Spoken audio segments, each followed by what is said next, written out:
नाज़रीन, आप देख रहे हैं मास्टर टीवी। मैं हूं आपका मेज़बान अयाज़ मोरस और आप जानते हैं कि मैं अपने इस प्लेटफॉर्म से मुख्तलिफ़ मौज़ूआत पर मुख्तलिफ़ सेशंस करता हूं और मुख्तलिफ़ लोगों को इस हवाले से इनवाइट करता हूं। पिछले चंद दिनों से मैंने कोशिश की है कि बहुत सारे ऐसे नौजवानों से आपको मुतारिफ़ करवाया जाए जो माशरे में कुछ ना कुछ कंट्रीब्यूट कर रहे हैं और जो माशरे के लिए एक रोशन मिसाल बन सकते हैं। और आज के सेशन में भी मेरे साथ एक ऐसे ही रोशन जो है वो एक ऐसे ही यंगस्टर हैं जिन्होंने बहुत कम एज में अपनी एजुकेशन हासिल की और एक ऐसा सब्जेक्ट चूज़ किया जिसको बड़े जो है वो एक बड़ा यूनिक सब्जेक्ट है इस हवाले से। और साथ साथ जो सबसे बढ़कर है वो नौजवान चाहते क्या है, नौजवानों की ज़िंदगी के चैलेंजेस क्या है और किस तरह से एक नौजवान इस माशरे के बारे में सोचता और इसको कैसे बेहतर बना सकता है। और इस प्रोग्राम का मकसद भी ये है कि हम नौजवानों की आवाज़ को सुने। जब तक हम उनकी आवाज़ को, उनके ख़यालात को सुनते नहीं हैं, उनको कबूल नहीं करते, हम शायद उनके लिए बेहतरी के लिए कुछ खातिर खा कामयाबी या खातिर खा काम नहीं कर सकते। तो आज मेरे साथ रोशीन हनूक मौजूद हैं जो कि by profession she is teacher as well और she has just completed about to complete her masters in mathematics. So welcome. सबसे पहले बहुत बहुत शुक्रिया आपका वक्त देने के लिए और हमसे गुफ्तगू करने के लिए। Thank you so much. मैंने जैसे प्रोग्राम में बताया कि इस प्रोग्राम में हम कोशिश करते हैं जो नौजवान है, यंगस्टर्स लाइक यू, जो पैशनेट हैं, अपनी ज़िंदगी के पर्पस पर हैं और ज़िंदगी में कुछ करना चाहते हैं। तो आपकी स्टोरी कैसे शुरू की, कहाँ से आपने एजुकेशन की और फिर मैथ जैसा सब्जेक्ट तो बड़ा बोरिंग सब्जेक्ट, हमने तो बड़ी मुश्किल से मैथ मैट्रिक में पढ़ा था और सोचा था अब ज़िंदगी भर से जान छूटेगी, तो आपने मास्टर्स का कैसे सोचा इसमें और क्या ख्याल? ये वाकई ही है कि वाकई मैथ्स को काफ़ी ड्राई सब्जेक्ट कहा जाता है कि ये काफ़ी ड्राई सब्जेक्ट है, इसको पढ़ना बहुत मुश्किल है और ये हकीकत भी है क्योंकि ये टोटली बंदे की नेचर को चेंज कर देता है। मैंने मैट्रिकुलेशन लाहौर से की। सही। और उसके बाद फिर क्योंकि मेरे पेरेंट्स जो हैं वो by profession they are pastor, तो उसकी वजह से उनका ट्रांसफ़र जो है वो खानेवाल हो गया। सही। तो मैंने अपना इंटरमीडिएट वहाँ से किया और उसके बाद क्योंकि खानेवाल एक बैकवर्ड प्लेस थी, वैसे तो I wanted to be a software engineer, तो मेरी लाइफ में वैसे सबसे बड़ा चैलेंज आया था कि वहाँ पे वो चीज़ अवेलेबल नहीं थी, तो उसके लिए मुझे उसके लिए फील्ड अपनी चेंज करनी पड़ी। सही। तो फिर मेरा इंटरेस्ट जो है वो मैथ की तरफ डेवलप हुआ क्योंकि मैंने ऑलरेडी जो है वो इंटर में उसको स्टडी किया था मैथ्स को। सही। तो तब मेरे माइंड में ये चीज़ क्लिक की कि मुझे इससे बेटर है कि मैं कोई जो इरेलीवेंट सब्जेक्ट है उसकी तरफ मूव करूं या उससे किसी कम लोअर चीज़ को चूज़ करूं। इससे बेहतर है कि मैं मास्टर्स करूं मैथ्स में और उसमें आगे बढ़ूं। सही। तो और उसके बाद भी ये है कि मेरे पेरेंट्स की ट्रांसफ़र लाहौर हो गई, तो उसकी माइग्रेशन में भी मुझे काफ़ी प्रॉब्लम आई। तो तब भी ये था कि शायद रिपीट करना पड़ेगा या इस तरह का कुछ, लेकिन शुक्र है खुदा का कि खुदा ने मुझे ये अपॉर्चुनिटी दी कि मैं उसको आगे कंटिन्यू कर सकूं। और अब जनवरी में मेरा ये जो है ये कंप्लीट होने वाली है degree. I am thankful to work with that. सही। जैसे आपने खुद भी जिक्र किया है कि बड़ा बोरिंग सब्जेक्ट है, कहीं जैसे वो लगा बीच में आगे कहीं कि यार वो ये मैं किस फील्ड में आ गई और या बड़ा बोरिंग है। बिल्कुल। जब मैं बैचलर्स कर रही थी it was double mathematics with computer sciences, तो उस टाइम पे मैंने बहाउद्दीन ज़करिया से वो किया और वो एनुअल सिस्टम में करवाते थे। सही। तो उनके पेपर्स बहुत ज़्यादा थे, 11 papers I have to give the papers, मतलब सिमिल्टेनियसली मुझे वो 11 पेपर्स प्रिपेयर करने थे। तो मैंने वो जब किए तो आई वॉज लिटरली ट्राइंग कि अब मैं इनको कैसे प्रिपेयर करूँ, ये इतना ज़्यादा कोर्स है। तो तब मुझे फील हुआ कि मैंने कितना डिफ़िकल्ट सब्जेक्ट चूज़ कर लिया और लेकिन फिर भी आई वॉज होपफुल कि I can do it and I will do it and I did. Family की तरफ से सपोर्ट थी? जी बिल्कुल। उन्होंने मुझे काफ़ी सपोर्ट किया and they were saying me, उन्होंने मुझे हमेशा यही कहा है कि नहीं आप कर सकते हो, you have that potential, you have to do this. और उनके सपोर्ट के बगैर मैं ये नहीं कर सकती थी ऑब्वियसली। तो उन्होंने मुझे सपोर्ट किया और मैंने उन्हीं की सपोर्ट की वजह से इतना आगे जो है उसको इस सब्जेक्ट को लेके आगे चली। सही। जैसे आपने कहा कि आपकी नेचर के रेलेवेंट होते हैं सब्जेक्ट, क्योंकि मैथ्स एक बड़ा बोरिंग सब्जेक्ट है और वो आपकी नेचर से भी कहीं ना कहीं पर्सनालिटी से भी किया। और ये एक फैक्ट है कि अगर आपका मैथ अच्छा है तो उसमें बहुत हद तक ये होता है कि आपका अगर टीचर अच्छा है मैथ में तो आसानी होती है। तो आपको जो है वो बोरिंग नहीं लगता, कैसे मैनेज करो? बिकॉज आई नो यू कि आप बड़े जॉली से हो लेकिन मैथ बड़ा बोरिंग सा है, तो ये किस तरह से पढ़ाते हैं, मतलब बच्चों को पढ़ाते भी हैं? जी जी। तो मैं- कैसा फील करते हैं, कैसे बच्चे कैसे रिएक्ट करते हैं? बच्चों के लिए वो वाकई एक बहुत ही बोरिंग सब्जेक्ट होता है, वो कंसिडर करते हैं कि हम ये काफ़ी बोरिंग सा सब्जेक्ट है वो, लेकिन उनके साथ ये है कि आपको उनके मेंटल लेवल के साथ उनके या- एडजस्ट करके उसके साथ कोलैबोरेशन के साथ ही आपको फिर जो है वो चलना होता है, तो सही। उनको साथ लेके चलते हैं। ठीक है। जैसे आपने बताया बड़े क्लियर थे शुरू से ही आपने क्या करना है और उसको परस्यू किया, और कहीं आपको जैसे वो लोग डॉट्स का शिकार होते हैं या लोग छोड़ देते हैं बीच में, आपने उसको नहीं किया। और ये भी हमने देखा कि नौजवान यंगस्टर्स अक्सर डिस्ट्रैक्ट हो जाते हैं, अपने ट्रैक से हट जाते हैं, बहुत सारी और क्या क्या चैलेंजेस आते हैं एक यंगस्टर्स को आज के दौर में एजुकेशन हासिल करते हुए, और स्पेशली लड़कियों के लिए चैलेंजेस ज़्यादा होते हैं? एग्जैक्टली होता यह है कि चैलेंजेस हमारी लाइफ में बहुत ज़्यादा चैलेंजेस आते हैं, उसमें चैलेंजेस डिफरेंट टाइप्स के हैं। जैसे अब मैं अपनी लाइफ की एक एग्जांपल दूंगी कि जब मैं खानेवाल से मैंने एडमिशन लिया मुल्तान में, आई हैड टू ट्रेवल, और वो 1 आवर आना और 1 आवर जाना, तो वो मतलब 2 आवर्स डेली, तो वो ट्रैवलिंग में भी लगना, और एक रिस्क भी होता है बिकॉज पेरेंट्स का भी बिल्कुल लड़कियों के लिए ज़्यादा है और उनको भी टेंशन होती थी।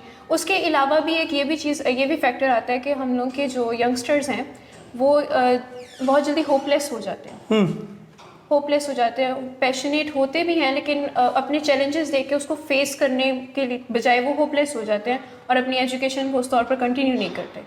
और इनफैक्ट अगर वो एजुकेशन को कंटिन्यू नहीं भी कर सकते तो आई हम्बली रिक्वेस्ट देम कि आप अगर एजुकेशन नहीं कर सकते तो आप वोकेशनल स्कूल्स ज्वाइन बिल्कुल सही, अपनी स्किलफुल ट्रेनिंग्स करें, ताकि आप, ये नहीं है कि आप बिल्कुल फारिग होकर घर पर बैठ जाएं, बल्कि आप एजुकेशन की अगर नहीं कर सकते तो आप अपनी स्किल्स की वजह से ही आगे अपने आप को प्रमोट करें। सही। मैंने जैसे आपसे पहले भी जिक्र किया था कि नौजवान ख़ास तौर पर जो हमारी यूथ है उसके लिए अपॉर्चुनिटीज़ हैं अगर वो आगे बढ़ते हैं, और आप क्या समझती हैं क्या वो वजह है कि जो हमारे नौजवान यंगस्टर्स हैं बड़े डीमोटिवेट हो जाते हैं, बहुत जल्दी मायूस हो जाते हैं, और कहीं जो ज़िंदगी के शॉर्ट टर्म्स जो होते हैं गोल्स होते हैं या शॉर्ट टर्म गेन्स होते हैं, शॉर्ट टाइम खुशियाँ होती हैं, शॉर्ट टाइम जो थोड़ा इंटरेस्ट होता है दीगर चीज़ों में उसमें पड़ जाते हैं, अपनी जो लाइफ का लॉन्ग टर्म जो गोल होता है उस पर फोकस नहीं रख पाते।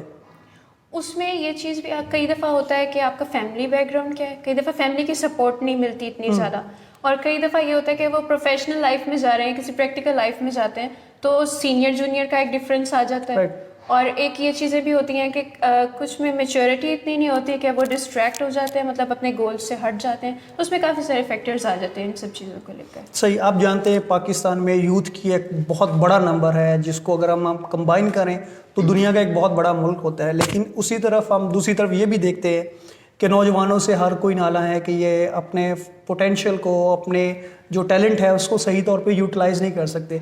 ये तो जो बड़े हैं वो सोचते हैं, लेकिन यंगस्टर्स की वॉइस क्या है, वो क्या फील करते हैं कि कहाँ उन्हें सुना नहीं जाता, क्या क्या उनके लिए चैलेंजेस होते हैं जो वो कहना चाह रहे होते हैं, जो वो करना चाह रहे होते हैं वो नहीं कर पाते। हमारे यंगस्टर्स के पास जो चैलेंजेस होते हैं वो उसके लिए आवाज़ उठाते तो हैं, उसके लिए कोशिश करते हैं, लेकिन वो उस तौर से जिस तरह से उन्हें करनी चाहिए उस तरह से नहीं करते। हम लोग के यहाँ पे होता है कि वो आप एक कंपेन करें, प्रोटेस्ट करें, उसके बाद वो थोड़ी दिन चलेगा और उसके बाद वो चीज़ ख़त्म हो जाएगी। बिल्कुल। आपका जो वॉइस उठाने का तरीका है वो ये नहीं होना चाहिए कि आपने कोई शोर करना है या सिर्फ प्रोटेस्ट ही या कैंपेन्स ही इसका कोई हल हो सकता है। आप वो खुद प्रैक्टिकली वो चीज़ कर दिखाएं जो आप चाहते हैं, आप उसके लिए कोई एक नमूना दें, कोई मॉडल दें, ताकि लोग आपको फॉलो करें, आपकी चीज़ों से इंस्पायर हो, एक मोटिवेशन हो, तो उससे भी काफ़ी फ़र्क पड़ेगा। सही। बहुत सारी लड़कियां हमारे माशरे में देखें कि एजुकेशन हासिल करती हैं, ये बहुत सारी करना चाहती हैं, और एक चैलेंज है ख़वातीन के लिए क्योंकि उन्हें सोसाइटी में ज़्यादा चैलेंजेस का सामना करना पड़ता है, स्पेशली लड़कियों के लिए, क्योंकि आजकल के जिस तरह का इन्वायरमेंट है, घर से बाहर निकलना और फिर पेरेंट की जो कुछ कंसर्न होते हैं उसके बावजूद एजुकेशन हासिल करना कितना मुश्किल होता है, और क्या क्या चैलेंजेस आते हैं और आपने इनको कैसे ओवरकम किया? वेल, चैलेंजेस वाकई बहुत सारे चैलेंजेस आते हैं कि आप जब घर से बाहर जाते हैं तो आपको हर कैटेगरी के लोग मिलते हैं। सही। इट डिपेंड्स कि आपने किससे इंस्पायर होना है और किसको आपने फॉलो करना है। और कौन आपकी ज़िंदगी में एक नेगेटिव इम्पैक्ट देता है आपको और कौन पॉजिटिव देता है। बट इधर यू हैव टू सिलेक्ट कि आपने किसको फॉलो करना है और किसको अपने एक पॉजिटिव वे में उसको आपने लेना है। और गर्ल्स के लिए वाकई बहुत ज़्यादा एक जो है चैलेंजेस हमारी लाइफ में आते हैं। तो लेकिन गर्ल्स को भी ये है कि बिल्कुल ही ज़्यादा पीछे नहीं हट जाने कि हम ये कर ही नहीं सकते हैं, और अपनी फैमिली से सपोर्ट उनको होनी चाहिए, ये लाजमी है, ताकि वो फैमिली की सपोर्ट की वजह से आगे बढ़ सकें। तो चैलेंजेस लाइफ में आते हैं, उनको फेस करना चाहिए, लेकिन पेरेंट्स को भी चाहिए कि अपनी गर्ल्स को जो है वो एजुकेशन के लिए कॉन्फिडेंस दें और आगे बढ़ने का मौके जो है उन्हें अता करें। और यहाँ पे मैं एक कॉल जो है वो उसका नेपोलियन का करना चाहूँगी कि like give me an educated woman then I give you the educated nation. सही। तो ये है कि हम अगर एक मर्द को एजुकेशन देते हैं तो it is the education for an individual. सही। बट ये है कि एक गर्ल को एजुकेशन देने से हम एक पूरी जनरेशन संवारते हैं। एजुकेशन हमें जीने का तरीका बताती है। सही। तो गर्ल्स के लिए एजुकेशन भी उतनी ही इम्पॉर्टेंट है जितनी कि जेंट्स के लिए। सही। लाइफ में ऑल्दो बहुत सारे चैलेंजेस आते हैं, लेकिन हमें उन्हें फेस करना है, उनसे डर कर नहीं बैठ जाना या उनसे नाउम्मीद नहीं हो जाना। हम डिसहार्ट हो जाते हैं और पीछे हट जाते हैं। अपने गोल्स को अचीव करने के लिए कोशिश करते रहना है, आगे बढ़ते रहना है। सही। सही, क्योंकि जैसे आपने बहुत ज़बरदस्त तरीके से बयान किया, और मैं चाहता हूं कि बहुत सारी यंग्स जो है वो गर्ल्स हमें देख रही हैं, तो आप क्या समझती हैं कि जब जैसे आपने चैलेंजेस का भी जिक्र किया कि उन लड़कियों को चैलेंजेस भी होते हैं, तो कौन से ऐसे जो पैरामीटर्स हैं या जो गाइडलाइन है जिन पर वो काम करते हुए अपनी जो है वो फैमिली के साथ एक अच्छे रिलेशनशिप में वो अपने जो करियर है उसको भी परस्यू कर सकती हैं, अपनी स्टडीज़ भी, और सोसाइटी में भी एक बेहतर इमेज जो है वो डेवलप कर सकते हैं? जी बिल्कुल, जैसे कि आजकल हालात चल रहे हैं, तो मेरे ख्याल से मैं ये समझती हूँ कि फर्स्ट थिंग इज़ कि आपको ट्रस्ट करना है। आपके पेरेंट्स को आप पे ट्रस्ट करना है और आपको उनको ट्रस्ट में लेना है कि when you are going somewhere you are going for the right purpose. Right. आप अपने पाथ पे सही जा रहे हैं, you are going straight away with the good direction. सही। और सेकेंडली ये चीज़ है कि आपका कैरेक्टर जो है वो ठीक है, आपने उनको कॉन्फिडेंस में लेना है और उनके साथ अपनी कम्युनिकेशन को स्ट्रॉन्ग करना है। उनके साथ आपकी कम्युनिकेशन अच्छी होनी चाहिए, बजाय इसके कि आप किसी प्रॉब्लम को फेस कर रहे हो और घर में पता भी ना हो। सही। तो ये है कि आप उनके साथ अपनी एक कोऑर्डिनेशन अच्छी रखें ताकि आपको लाइफ के चैलेंजेस फेस करना आपके लिए ईजी हो जाए। चैलेंजेस आएंगे लाइफ में, लेकिन आपको उनको फेस करना है।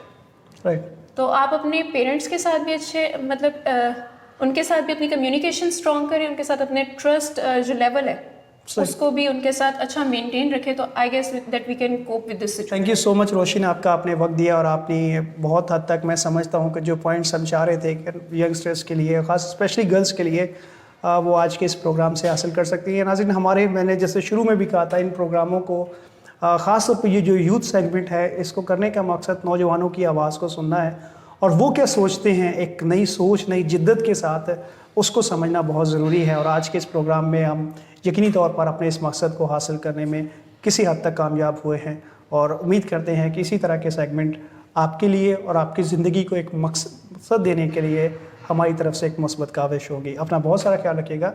Thank you so much.